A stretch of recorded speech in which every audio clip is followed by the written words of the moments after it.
A carta de 2 Pedro é escrita para uma igreja que está dispersa. Na verdade, essa igreja ela formou-se outros grupos em outras cidades. Ponto, Bitínia, Capadócia, cidades que hoje estão no território da Turquia, ali na Europa, que anteriormente era chamada aquela parte ali, aquela porção de terra, como Ásia Menor. É ali na Ásia Menor que estão as 7 igrejas do Apocalipse, e Pedro escreve, né, para essa igreja que foi dispersa para esses lugares, né? Uma igreja que teve que se reinventar, teve que renovar a sua forma de viver, a sua forma de se relacionar com a fé, seja com as pessoas que já criam e também para as pessoas que não conheciam a fé cristã. Nós temos aqui, durante a carta de 2 Pedro, nesses 3 curtos capítulos, uma ênfase, né, no que diz respeito à ajuda que temos no Senhor. Né? A ênfase maior de 2 Pedro é o pleno conhecimento do Senhor. É o fato de nós podermos conhecer o Senhor, porque o Senhor se revela a nós, né? E sobre esse pleno conhecimento do Senhor, tem a ver com algo que nos ajuda a termos uma maior comunhão com Cristo. Lembrando, eu quero ficar repetindo isso sempre que eu puder. O conhecimento de Deus não tem a ver simplesmente com ciência, com saber ou com adquirir algumas informações da Bíblia. Por exemplo, tem pessoas que nascem na igreja, são filhas ou filhos de cristãos, sabem uma porção gigantesca de versículos decorados, mas o coração não ama, não é ferido pelo Senhor, não há uma sensibilidade. Tudo que se vive é uma mera religião. Você se acostuma com ritos, você se acostuma com liturgias, você se acostuma com um ambiente religioso, mas você não tem uma intimidade com o Senhor, você não tem um relacionamento pessoal e direto com o Senhor. Porque muitas vezes pode-se viver debaixo de regras, debaixo de simples manias cristãs, né? Trejeitos cristãs, que em si mesmo não é errado, mas que obviamente é ineficaz para nos trazer algo no qual nós precisamos, que no caso é o próprio Senhor. O conhecimento, portanto, tem a ver com uma companhia, da forma como o Senhor Jesus pretende que nós o conheçamos. Quando ele escolheu os seus discípulos, ele os escolheu para que andassem junto com ele, para que os seus discípulos, alguns deles pelo menos, abandonassem tudo para segui-lo de perto. Comiam com Jesus, dormiam próximos a ele, viajavam a pé com ele e tinham diversas experiências. De modo que, ao longo desse aprendizado, eles foram chamados de amigos. 3 anos andaram com o Senhor Jesus no ministério que ele teve, no ministério terreno. E assim também o Senhor Jesus quer que nós andemos. Ele não quer apenas que sigamos regras. Ele quer que tenhamos uma amizade profunda com ele, baseada na fé e na obediência a ele, tá certo? Lembrando disso. Esse pleno conhecimento também tem a ver com algo que nos leva ou que nos retira, que nos salva desse mundo corrupto, esse mundo que, como eu disse em um dos sermões passados, está se afogando em seu próprio vômito, ele está se apodrecendo em sua própria podridão, para ficar bem redundante, caiu, mas voltou, tá bom? Esse pleno conhecimento tem a ver com o que nos previne das mentiras. É importante a gente lembrar sobre isso. Qual o texto de hoje, pastor Miguel?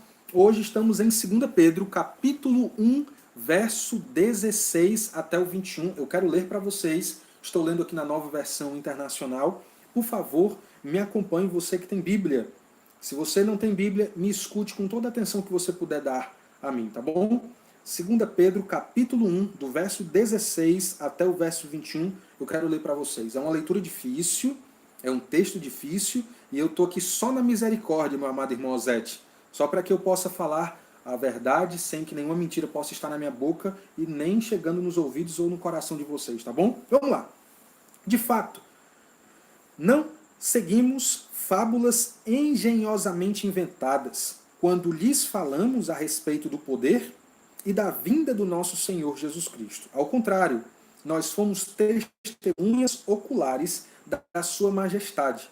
Ele recebeu honra e glória da parte de Deus Pai, quando da suprema glória lhe foi dirigida a voz que disse: Este é o meu Filho amado, em quem me agrado. Nós mesmos ouvimos essa voz vinda dos céus quando estávamos com ele no Monte Santo. Assim, temos ainda mais firme a palavra dos profetas.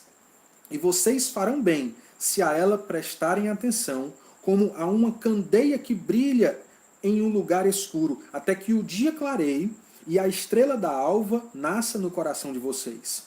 Antes de mais nada, saibam que nenhuma profecia da Escritura provém de interpretação pessoal, pois jamais a profecia teve origem na vontade humana, mas homens falaram da parte de Deus, impelidos pelo Espírito Santo. Minha querida Luana, eu acredito que você esteja com um caderninho e com o seu lápis ou a sua caneta aí em mãos. Eu vou colocar aqui o título desse sermão, tá bom? O título desse sermão é A Credibilidade da Crença Cristã, né? CCC, a credibilidade da crença cristã. Eu quero poder falar sobre isso, quero tentar ser um pouco enxuto e fazer não vocês se atrapalharem, nem atrapalhar vocês com as minhas palavras longe de mim. Minha oração é para que eu possa ensinar de modo claro e que isso fique claro em sua mente, tá bom? Então vamos lá. A primeira coisa que eu quero falar aqui para vocês é que a fé cristã ela é verdadeira. Lembra disso, a fé cristã ela é verdadeira e Pedro então explica isso para nós. A última coisa que vimos no sermão passado, no caso o sermão de quarta-feira à noite, às 19 horas, foi que ele estava lembrando para aqueles ouvintes, para aquele público ali, o que eles já sabiam. E a última coisa que Pedro está preocupado é em deixar um legado. O legado de Pedro não tinha a ver simplesmente com fazer o nome dele conhecido. Não tinha a ver com simplesmente deixar uma memória para que pessoas pudessem sempre se recordar dele. Não tem a ver com estátua para Pedro, não tem a ver nada com isso. A ideia é que Pedro queria que os amados irmãos continuassem ouvindo da verdade e tendo mergulhado no pleno conhecimento, mesmo depois da partida dele. Pedro já não era mais nenhum garotão de 30 anos. Pedro já estava velho e morreria, não de velhice, mas morreria de uma morte terrível. Diz a tradição cristã que ele morreu crucificado de ponta cabeça, ou de cabeça para baixo, por causa da fé cristã. E isso havia sido profetizado pelo próprio Cristo. O Senhor Jesus apareceu para Pedro e tinha avisado a ele que ele iria morrer. Pedro então está escrevendo a carta como uma forma de deixar uma herança. Né? A preocupação deles, a preocupação de Pedro é para que os irmãos continuassem crendo e conhecendo ao Senhor plenamente. Essa era a ideia. Então, o ministério continua depois de Pedro. E eu espero que o ministério continue depois de mim e depois de tantos outros que prezam para pregar, para falar, para ensinar, para cantar a própria Escritura, tá bom? O cristianismo não começa em mim e ele também não vai terminar em mim. Pedro agora, nessa sessão do verso 16 em diante, começa a explicar o porquê que a fé cristã ela é verdadeira. E ele já começa batendo, ele começa fazendo um contraste, trazendo uma diferença grande entre a fé cristã e outras crenças mundanas, tá bom? Ele vai dizer que muitos aí estão inventando de modo muito criativo, aparentemente coeso, né, coerente, fábulas, ou sejam, mitos. E mitos aqui, meu querido amado irmão Ozete, tem a ver com exatamente aquelas histórias que o povo antigo, tanto romano quanto grego, inventavam para tentar explicar a verdade, para tentar explicar a realidade, para tentar explicar como é que o universo funcionava e como é que as coisas funcionavam dia após dia. Eles inventaram a história dos deuses, né? Que o sol, na verdade, é carregado por Apolo, etc, etc e etc. A ideia aqui é que o cristianismo, ou a fé cristã, ela não tem a ver com invenção humana. A fé cristã, ela tem base, ela tem credibilidade, porque não foi Pedro que inventou, não foi Paulo que inventou. A ideia é que eles viram, e Pedro sempre deixa isso muito claro nessa sessão, não o eu, mas o nós. Ele não coloca como o detentor da verdade, mas ele se coloca dentro de um grupo que conheceu a verdade e que está transmitindo essa verdade. Mais uma vez, lembrando para vocês, a ênfase de 2 Pedro está no pleno conhecimento. E me parece que tudo que Pedro vai escrever nessa carta ou tem a ver com pleno conhecimento, ou com as implicações do pleno conhecimento, ou aquilo que não é o pleno conhecimento, de modo que o pleno conhecimento de Jesus Cristo é o que faz as coisas girarem em torno de si. Em outras palavras, minha querida Adriele, o pleno conhecimento de Jesus Cristo é o centro gravitacional desse texto. É pelo menos o que eu tenho compreendido até aqui. Eu espero não estar equivocado, espero não estar errado. A ideia é que quando Pedro e os demais apóstolos falaram de Jesus Cristo, falaram porque eram testemunhas oculares, ou seja, eles viram. João, o apóstolo do amor, o único dos apóstolos que morreu por velhice, mas não se engane, né? Não foi no velhice deitado na rede, ele sofreu numa ilha, sequestrado, preso na ilha de Pátimo. De lá ele escreve as suas últimas revelações, exatamente o livro de Apocalipse. Pedro se une a João quando João, lá em sua carta, diz: aquilo que vimos, aquilo que ouvimos, aquilo que as nossas mãos apalparam, é disso que falamos para vocês. Ou seja, onde há cristianismo, onde surge de fato a fé cristã, surge não simplesmente por invenção humana. Né? Há muitos céticos, muito críticos que vão dizer que na verdade Jesus não ressuscitou coisa nenhuma. Falamos sobre isso no domingo da Páscoa. De que muitas teorias poderiam ser verdadeiras, de que o corpo de Jesus havia sido roubado, ou de que Jesus não havia morrido de fato, tinha só levado uma surra e depois se recuperou e saiu andando por aí.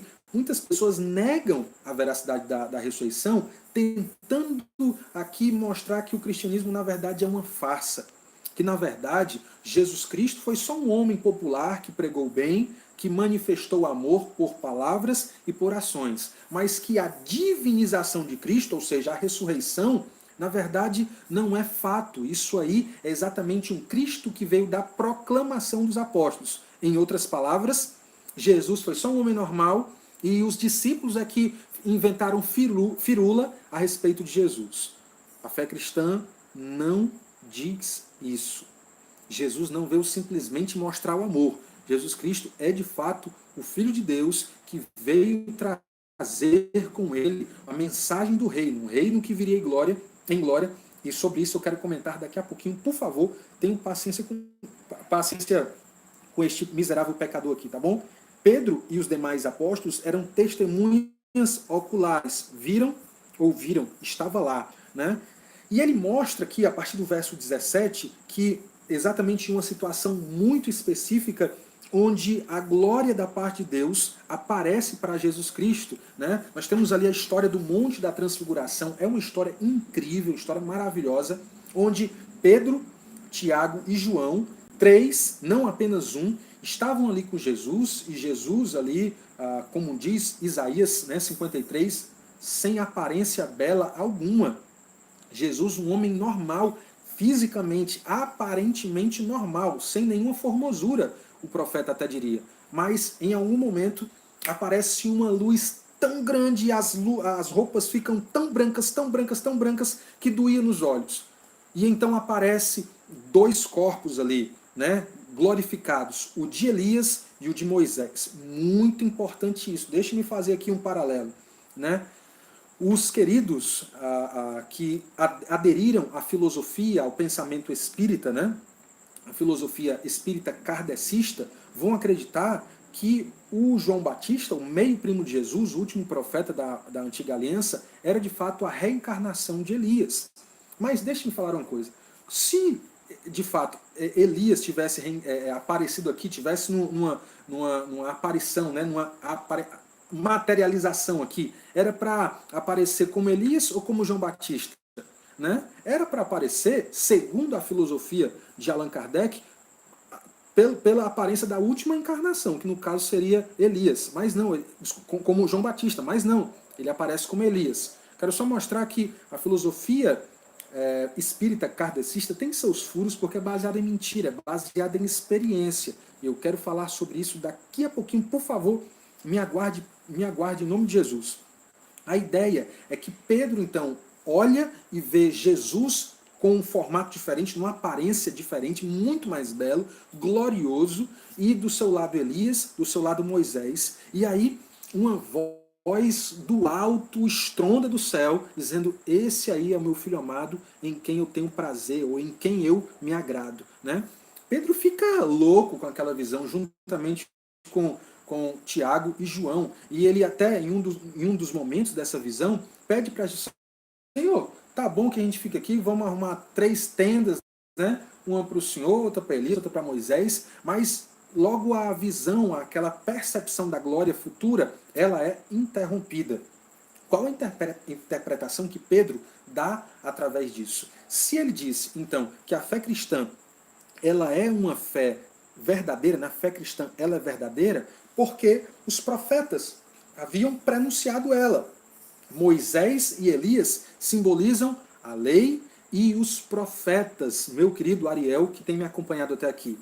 Em outras palavras, a lei e os profetas estão testemunhando de Jesus Cristo. E olha que interessante, o testemunho não é só de Pedro, é de Tiago e de João. Lembrando que no Antigo Testamento, para que um argumento pudesse ser colocado como verdadeiro, tinha que ser testemunhado por 2 ou por 3 testemunhas. Né? E se há 2 ou 3 testemunhando da verdade, os juízes certamente colocariam como verdadeira aquela causa. Né? E se não tivesse, aí ficaria mais fácil de você inventar. Tanto é que quando estavam querendo matar o primeiro dos cristãos a ser morto pela sua fé em Jesus Cristo, que no caso foi Estevão, as testemunhas estavam se contradizendo, né? Não sabia exatamente qual era o pecado, até porque Estevão não tinha pecado nenhum.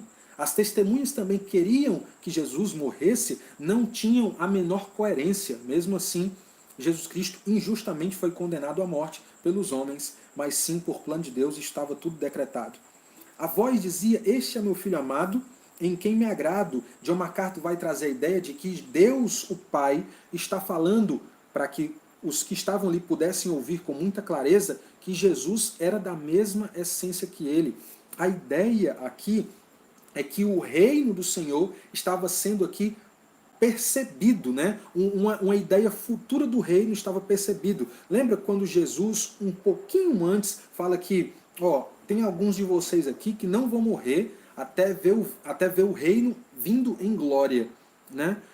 Jesus veio como rei, ele trouxe um reino, mas os seus não receberam. Então eles rejeitam Jesus, Jesus vai embora, né, prometendo retornar, ele leva o reino consigo. E a ideia, a nossa esperança é que quando ele vier, ele vai trazer o seu reino de paz, o seu reino de justiça, o seu reino que não terá fim. E essa é a nossa esperança, é a esperança cristã, de que Jesus há de retornar, e quando for retornar, não vai mais vir montado num jumentinho, não vai ser mais um homem simples, um homem de paz, mas vai vir como um rei vitorioso, montado num cavalo branco, com a espada na mão, pronta para destruir todos os seus inimigos. Quem, portanto, são os inimigos de Jesus? Todos os que não acreditam nele pela fé. O fato de você ser um mero simpatizante da fé cristã não faz de você um cristão. O fato de você ser educado, o fato de você gostar de um pastor, 2 ou 3 pastores, o fato de você ter no seu celular alguns cânticos cristãos, o fato de você se emocionar com algumas músicas evangélicas não faz de você um cristão. E é importante que você pense sobre a sua situação. O fato de você ir ou frequentar uma igreja ou até mesmo contribuir financeiramente com a igreja não faz de você um cristão. Não faz. O que faz então de você um cristão? Falarei disso no final do meu sermão. Por favor, fique conosco e me acompanhe, tá certo? Deus está mostrando que Jesus de fato é o Filho de Deus. Agora uma pausa. Vamos tentar raciocinar aqui. Micaela, vamos lá. Quero falar com você agora, Micaela. Olha só. Lembra quando Jesus pergunta para Pedro, Pedro, o que é que estão dizendo que eu sou?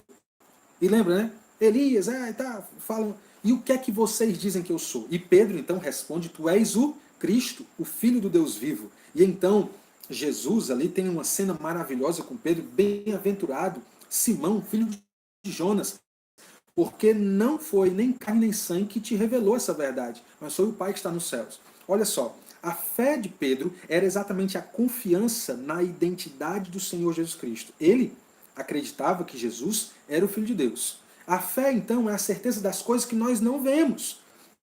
Nós não precisamos ver para crer. Não precisamos. Pelo contrário, nós vemos porque cremos. E é exatamente isso que acontece com Pedro. Antes ele fala que Jesus era o rei, né, que era o Filho de Deus, e depois ele enxerga o próprio Deus falando aos ouvidos de todos que pudessem ouvir naquele exato momento, naquele lugar ali, que Jesus era de fato aquele que se dizia ser, e aquele exatamente que Pedro acreditava. Ou seja, Pedro creu e depois Pedro viu. Isso é uma metáfora maravilhosa da fé cristã. Porque eu não estou vendo Jesus. Eu estou pregando um Jesus que vocês também não estão vendo. E aí eu falo de Jesus de uma forma apaixonada, falo detalhes, mas eu não estou vendo. Eu nunca vi Jesus, né? É difícil até a gente fazer um censo, uma pesquisa entre os da igreja com aqueles que já sonharam alguma vez se encontrando com Jesus ou chegando no paraíso, né? Pouquíssimos de nós, né? Nem para sonho a gente presta. Essa é a verdade. A nossa fé, então, é uma mera confiança, convite, primeira porção do que Pedro escreve, que eu compartilho com vocês sobre isso, e a verdade que a fé cristã, ela é preciosa. A fé cristã, ela é preciosa. Então, olha que coisa mais bonita e interessante o que Pedro vai dizer.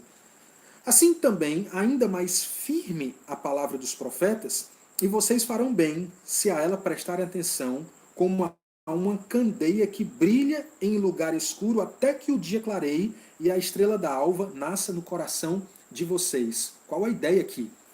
A ideia é que se nós temos uma fé cristã que ela é verdadeira, essa fé cristã que é baseada na própria revelação do Cristo, né?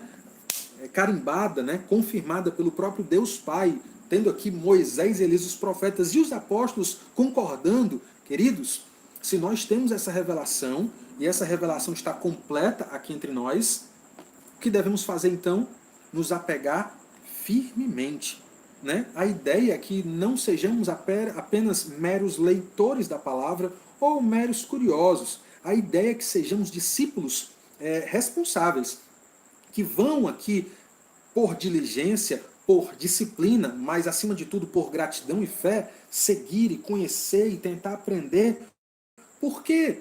Porque essa é a grande comissão, né? Jesus envia os seus discípulos para discipular pessoas, para batizar pessoas e para ensinar tudo que ele tinha ordenado a nós. E o tudo de Jesus não é simplesmente Mateus, Marcos e Lucas e João. Tem a ver com toda a Escritura, seja do Antigo Testamento, seja do Novo Testamento. Toda a Escritura é uma bênção para nós, é de fato pleno conhecimento de Deus colocado para nós, a fim de que nós pudéssemos experimentar, mergulhar, ler, reler, aprender, exatamente como eu tinha compartilhado com vocês no início da minha fala aqui. Eu estou aqui lutando, né, positivamente com 2 Pedro, tentando ouvir nas mais diversas traduções, né, das mais diversas versões aqui em português, tentando ouvir, tentando pegar alguma coisa que eu não peguei. E meu caderninho aqui está cheio de anotações, né? Cheio de anotaçõezinhas aqui sobre aquilo que eu tenho pensado, percebido. Tento ver as palavras, tento ler e olhar aquilo que grandes homens leram e escreveram no. E para que, acima de tudo, o nome de Deus seja glorificado, que eu possa ser alimentado, que a minha mente possa ser transformada, porque só assim eu pregarei corretamente a palavra de Deus. Eu não estou simplesmente pegando um copo d'água que eu recebo e dando para vocês. A palavra de Deus não pode ser transmitida assim. A palavra de Deus primeiro é experimentada por aquele que prega. Ela é estudada por aquele que serve como professor. Primeiro a mensagem é recebida por mim, ela me transforma, depois eu compartilho com vocês para que vocês também experimentem e sejam transformados. E quando isso acontecer, e só depois que isso acontecer, vocês compartilham com outras pessoas. Essa é a ideia. Eu acho que caiu aí, alguns estão falando aqui, ó. Aqui tá boa a transmissão, mas transmissão muito ruim. A tia Lúcia tá falando aqui, ó. Só travando. Ô, misericórdia, viu, tia Lúcia? Né? Vamos lá. Vamos continuar então. A Karina está colocando aqui, ó, paz do Senhor, Karina. Deus abençoe sua vida, seja bem-vinda aqui, tá bom? Então, queridos, voltando aqui de onde eu parei, a ideia é exatamente que se essa palavra ela é verdadeira, se temos testemunhas, ela não foi inventada, é importante a gente pensar sobre isso. Gente, tantas seitas por aí, onde um homem só, ou então uma mulher só, tem um sonho, tem uma revelação de Deus, escreve um outro livro. Né? É uma mulher, é um homem que desenterra umas placas e escreve outras coisas. Me perdoe, eu estou sendo estúpido mesmo aqui, E a minha ideia é exatamente mostrar que isso é ridículo. Eu não estou dizendo que você é ridículo. Eu estou dizendo que esse tipo de fé, esse tipo de crença é crença absurda. É comprar uma verdade da boca de uma só pessoa e confiar toda a nossa vida em, debaixo de uma só perspectiva é loucura. Nós temos aqui 66 livros escritos em 3 continentes diferentes, em mais de 1.500 anos, por uma penca de pessoas. Né? Só no Novo Testamento, que temos 26 livros, nós temos Mateus, Lucas, nós temos João, nós temos Paulo, Pedro, João, Tiago, Judas, escrevendo muitos livros. E todo esse sermão, todos esses discursos eram coerentes. Falavam sobre Deus, destacavam a suficiência de Cristo, mostravam que nós precisamos dessa salvação, desse Salvador, porque somos pecadores miseráveis, por natureza somos rebeldes a Deus e que precisamos confessar a Jesus Cristo pela fé, confiar nele.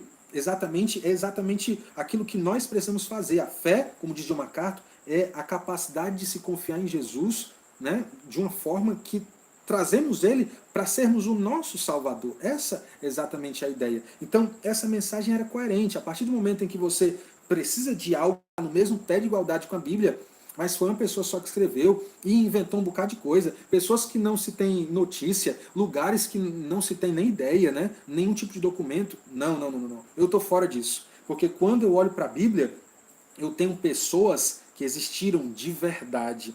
Eu tenho lugares que existiram de verdade. Por isso sim, que a fé ela é objetiva, ela pode em muito ser provada. Como eu falei no meu sermão sobre a ressurreição de Jesus, onde o próprio Paulo, em 1 Coríntios capítulo 15, vai dizer que Jesus apareceu para mais de 500 pessoas. E naquela época, muitos ainda estavam vivos. Não era uma mera experiência de Paulo. Né? Era algo que aconteceu de verdade. Jesus ressuscitou e por 40 dias esteve andando, conversando, comendo e ensinando seus discípulos. E muita gente viu. Então a fé cristã não é uma alucinação de alguém que levou uma pedrada na cabeça, ficou em coma e depois escreve um livro, escreve um testamento, uma reflexão, se diz profeta ou se diz profetiza. Não! Esse tipo de ladainha eu tô fora. E ainda que um anjo, eu ou qualquer outra pessoa comece a falar algo diferente do que já foi posto, por favor, não deem mais ouvidos. Né? Eu estarei louco, eu estarei indo além daquilo que o Senhor falou, e eu não serei mais digno de crédito da audição de vocês. Então pulem fora, caso isso aconteça. Se essa fé é verdadeira, a gente precisa se apegar. Valorizar com tudo o que nós temos. Por quê? Porque a ideia é que a palavra de Deus é uma luz, como é que eu poderia dizer? Ai meu Deus, me livra da heresia. Mas a ideia é que a Bíblia Sagrada, ela é um acompanhante até que enxerguemos a verdade de modo completo. Vamos lá. A Bíblia Sagrada é tudo que nós precisamos para agora, para vivermos essa vida de forma piedosa. Mas um dia nós teremos aquela experiência que Paulo fala em 1 Coríntios capítulo 13, né? Que em parte conhecemos, em parte profetizamos. Né? Lembra que naquela época o espelho não é como o espelho de hoje, bem bonitinho, né? Era um espelho bem carrancudo. As pessoas apenas tinham a noção do que estava lá, mas não se tinha a plena noção do que era a verdade. Né? Ou seja, ele diz, nós vimos como espelho, mas um dia veremos face a face. Essa é a ideia. A ideia é que se nós nos agarrarmos bem à palavra do Senhor, se nós prestarmos atenção a ela, ela será como um lampião, como uma candeia, né? Como uma luz que vai brilhar no escuro. Por quê? Por que escuro? Porque esse mundo está nas trevas, cheio de dúvida, cheio de confusão. O mundo diz, siga o seu coração. Mas, coitado, meu coração quer uma coisa hoje, não quer mais no próximo ano. O meu coração muda de ideia. Eu não posso confiar em mim. Eu amo coisas que muitas vezes são absurdas. Eu quero fazer coisas que muitas vezes são reprovadas. Então, como é que eu vou seguir um coração que é enganoso em si? Né? Seguir o coração é se meter numa furada. Me lembro do filme Piratas do Caribe. E nesse filme Piratas do Caribe, temos o ator principal, né, que é o Jack Sparrow. Ele é um pirata muito maluco e ele tem uma bússola que aponta para onde ele mais deseja. Né? Então não, é uma bússola diferente. Mas é interessante que ao longo do filme, ele, vez por outra, tira aqui a lupa e a lupa dele tá assim, ó. Tá assim. E qual a lição? A lição mostra que o Jack Sparrow, o autor, desculpa, o protagonista, retornando aqui, viu, minha gente? Retornando, caiu aqui, dele mais desejava, mas, pô, a bússola estava doida porque Jack Sparrow não sabia o que o coração dele queria, né? Até o coração de Jack Sparrow tem dúvida, o nosso coração tem dúvida. Se seguirmos o mundo está em trevas. Se seguirmos o mundo não tem nada para nos oferecer. Cada um dá um conselho diferente, mas quando vamos para a palavra de Deus, temos uma luz que brilha. Tem uma estrela que vai nos preparando para o raiar dessa estrela alva, que é o quê? É a própria luz gloriosa do Senhor. A luz gloriosa que Pedro teve a experiência de ver e a luz gloriosa que todos os que acreditam em Cristo pela fé um dia verão. Então, a Bíblia é o que nós temos de Deus para agora, mas na eternidade do seu reino glorioso teremos muito mais, né? Teremos uma eternidade inteira para conhecer o Senhor. E depois de uma eternidade inteira, se é que eu posso utilizar esse termo, ainda não chegaremos a conhecer tudo de Deus. Sabe por quê? Porque Deus é criador e nós somos e seremos sempre criaturas. Nunca teremos perfeitamente a mente do Senhor, porque Deus não pode ser estudado por nós de uma forma completa. Então ele revela a nós apenas aquilo que ele quer e aquilo que nós precisamos. Mas há uma boa notícia nisso. O que Deus revela é exatamente o que nós precisamos. Não precisamos de mais. Está aqui. É só ler. Abra a palavra do Senhor. Gaste tempo. Busque, procure. Se apegue. A fé cristã ela é verdadeira. A fé cristã ela é preciosa. A luz, então, vai nos guiar até a glória do Senhor. E a última coisa que Pedro fala aqui é que a fé cristã ela é sobrenatural ou ela é divina. Ou seja, nós não fabricamos. A ideia é que a nossa confiança ela não está simplesmente baseada naquilo que eu gosto, naquilo que eu pinto como verdade, mas ela transcende a mim, ela vem do alto, ela é maior do que eu. A mensagem é sempre maior do que o mensageiro. Essa é a ideia. Então ele vai mostrar que, seja nos profetas antigos, ou seja nos apóstolos, nunca a mensagem de Deus ela é fabricada por mera vontade humana. Não é. Olha o que é que nos é dito. Antes de mais nada, saibam que nenhuma profecia da Escritura provém de interpretação pessoal, pois jamais a profecia teve origem na vontade humana, mas homens falaram da parte de Deus, impelidos pelo Espírito Santo. A ideia é que nós não produzimos, nós não fabricamos a palavra de Deus, mas nós, ou melhor, os homens antigos, né, os escritores da palavra do Senhor, foram impelidos, guiados, soprados pelo Espírito Santo para que pudessem escrever, registrar aquilo que o Senhor queria.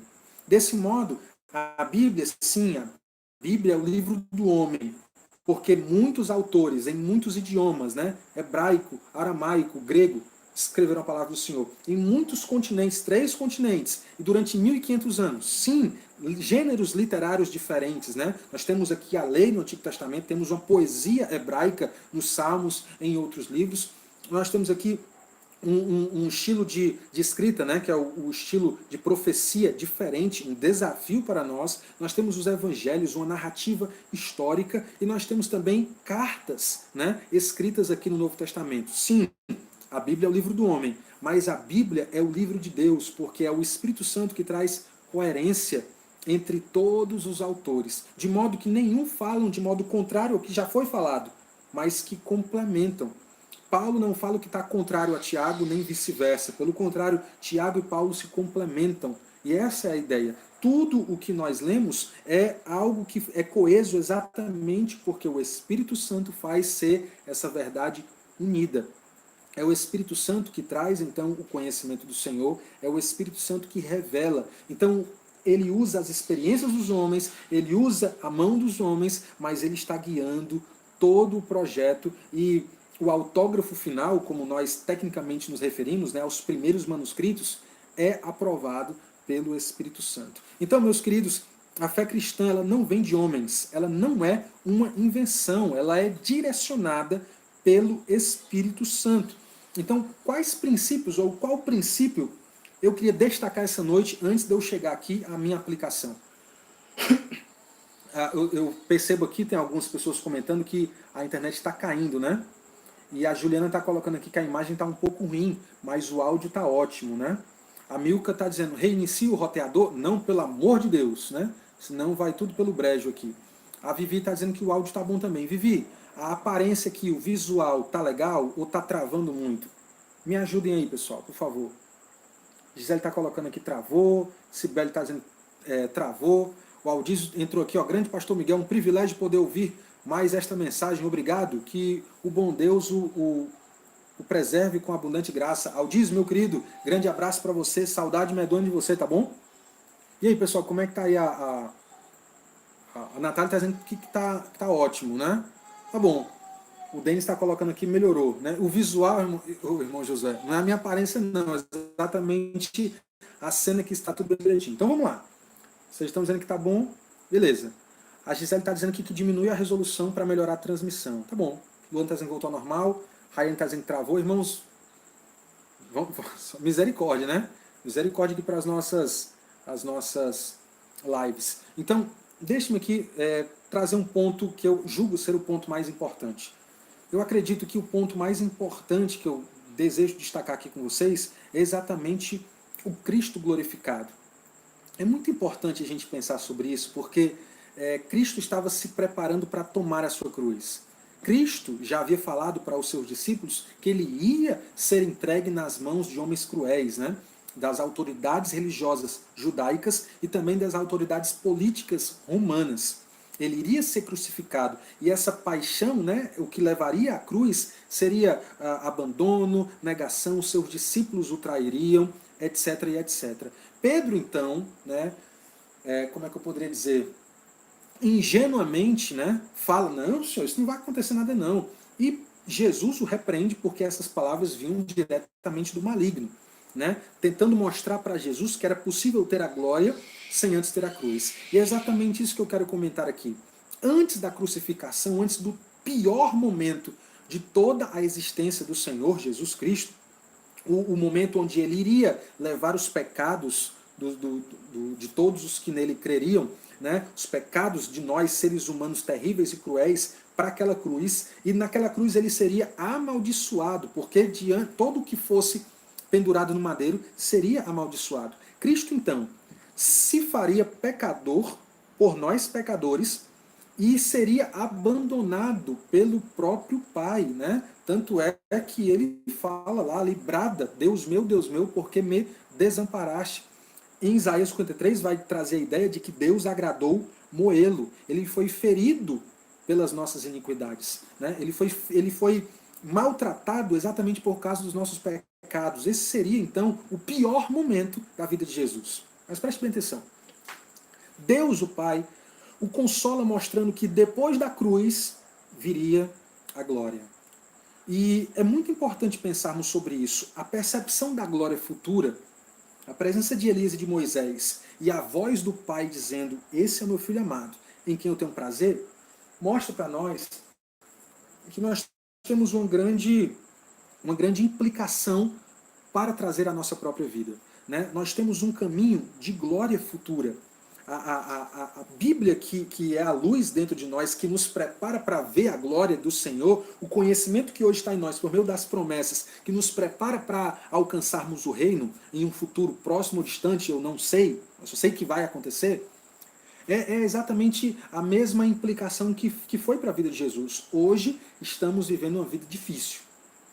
Hoje nós vivemos uma vida de tomar a cruz, de negarmos a nós mesmos, de termos prejuízos em amizades, prejuízos inclusive financeiros. Conheço um colega que trabalhou por muito tempo com contabilidade, amigo do Juninho, o Juninho conhece, se o Juninho estiver me ouvindo aqui, conhece, né, nosso querido Jailson, que teve que perder alguns empregos exatamente porque não queria fazer coisas erradas que os seus patrões o ordenavam para fazer, por causa de uma fé, por causa de uma crença no Senhor Jesus Cristo. Então, hoje nós teremos grandes dificuldades, né?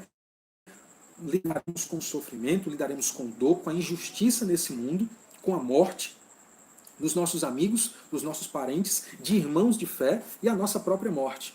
mas a ideia é que a glória futura, a percepção, a certeza da glória futura precisa ser um grande combustível para nós enfrentarmos tudo que pudermos enfrentar, tudo que precisamos enfrentar, sem deixar a peteca cair, sem olhar para trás, sem jogar a toalha, sem chutar o pau da barraca, sem chutar o balde, sem tocar o sino da desistência.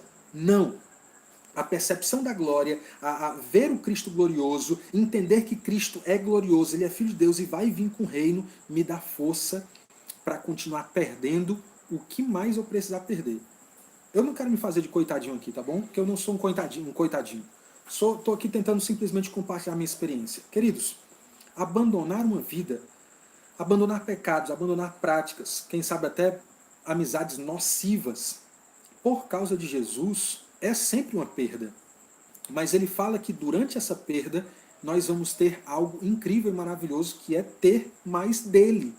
E é ter mais, ainda que de irmãos, e no futuro, uma vida eterna. É verdade que enquanto essa glória futura não chega, o que é que nós teremos aqui? Perseguição. Peia. Prisão. É verdade. Mas a glória de Cristo, a percepção do Cristo glorificado, do Filho de Deus, irá nos ajudar, irá nos fortalecer para acabarmos, para finalizarmos a nossa jornada, tá bom? Minha querida Natália, eu quero poder, então, concluir aqui a minha fala, não trazendo aplicações como geralmente eu trago, mas uma aplicação somente. Uma aplicação somente. E essa aplicação, de alguma forma maluca, me bateu aqui no juízo, é um resumo do que Pedro já falou. Então eu não trouxe a introdução, o resumo. Né? Eu não resumi aquilo que nós vimos na introdução. Eu quero resumir o que nós vimos em 2 Pedro até aqui através de uma aplicação. Ou seja, a minha ideia aqui é, quem é o cristão? Quem é o cristão? Eu quero poder falar sobre isso para tentar fechar com chave de ouro toda essa minha fala, todo esse meu argumento, se Deus assim me permitir. O cristão, à luz de 2 Pedro, é aquele que tem a sua identidade em Jesus, em primeiro lugar.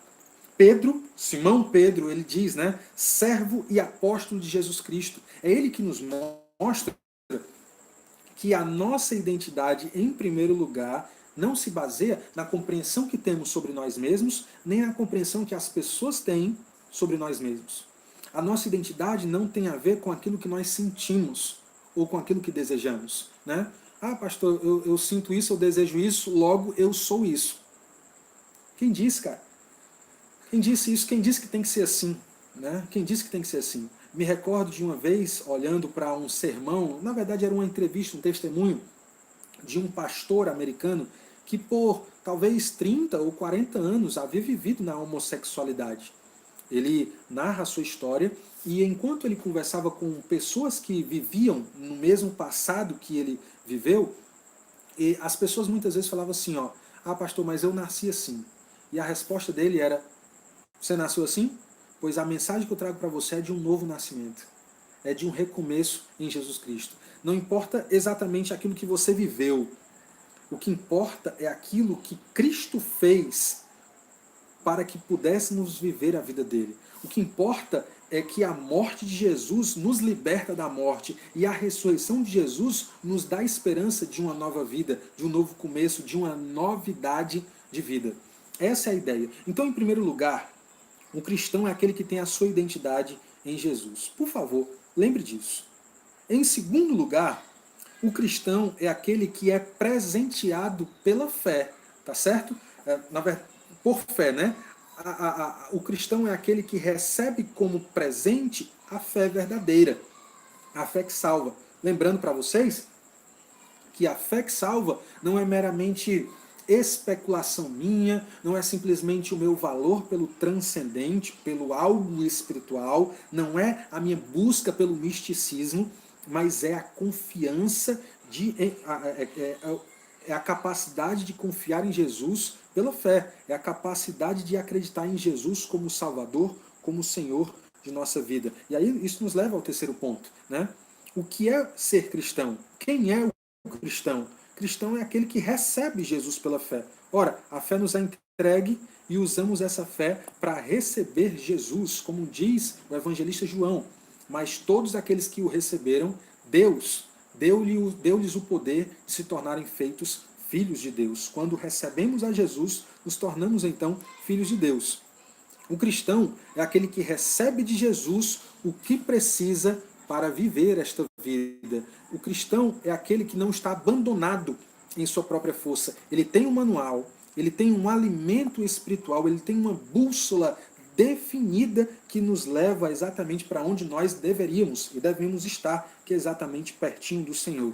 Então lembra disso, o cristão é aquele que recebe de Jesus o que precisa para viver essa vida. Queridos, carinhosamente quero dizer para vocês, não dá para ser crente longe disso aqui. Não dá para ser um verdadeiro cristão longe daquilo que o mestre ensina. Não dá para se intitular como discípulo sem viver exatamente o que Jesus, o mestre, nos diz para viver. Sem acreditarmos nele, sem o amarmos, sem nos aproximarmos dele por amizade, por fé, não dá. O que nós precisamos é das Sagradas Escrituras, né? Ele nos dá tudo o que nós precisamos para ver a nossa vida e está aqui. Cristão, ou ser cristão, é aquele, né? O cristão é aquele que conhece o seu Senhor e assim se aproxima da sua natureza ao ponto que foge desse mundo corrupto. O cristão é aquele que ama o Senhor de uma forma tão grande, tão profunda, que se aproxima do Senhor por fé, se aproxima do Senhor por amor, ao passo que essa aproximação se dá na distância daquelas coisas que te levam para trás, deste mundo corrupto, né? O mundo é um sistema de pensamento em si mesmado, é um sistema de pensamento que se distancia daquilo que Deus revela como verdade. O mundo é um sistema que, ao ver a revelação de Deus, finge que ela não existe, vira as costas para ela e abraça a mentira. Então tudo que o mundo tem é o que os olhos conseguem ver, tudo que o mundo tem é o que o corpo consegue sentir, tudo que o mundo tem é o que o coração consegue sentir, né? Não vivem além disso, né? É a concupiscência dos olhos, é a vontade da carne e é a soberba da vida. Tudo o que o mundo pode nos oferecer. E João, não Pedro, mas João vai nos deixar muito claro que o problema do mundo é que o mundo passa, mas aqueles que fazem a vontade do Senhor permanecem para sempre. O cristão é aquele que se veste da justiça e das virtudes de Cristo, para que um dia esteja plenamente capacitado para estar com Ele.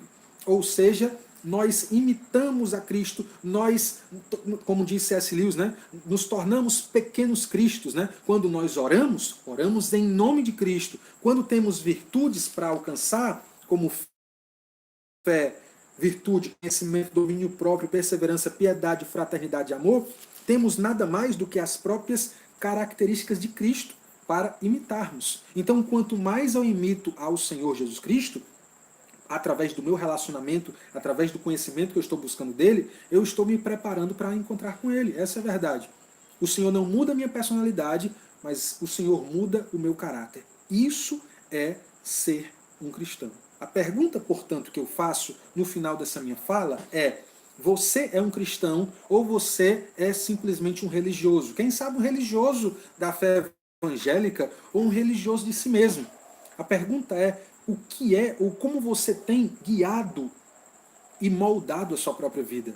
O cristão não vive mais para si. O cristão vive para o Senhor Jesus Cristo. A sua identidade é dele. Então, a minha pergunta é: será que você busca ser conhecido através do que Cristo falou que você é? Se essa pergunta não fez sentido, deixa eu fazer uma pergunta diferente, né? Você e a sua história, a sua identidade, ela é pensada por você mesmo naquilo que o Senhor revelou de você, ou naquilo que você pensa, ou naquilo que você sente, naquilo que você faz, por exemplo? Se sim, tá errado, cara. Muda logo e vem para Jesus, né?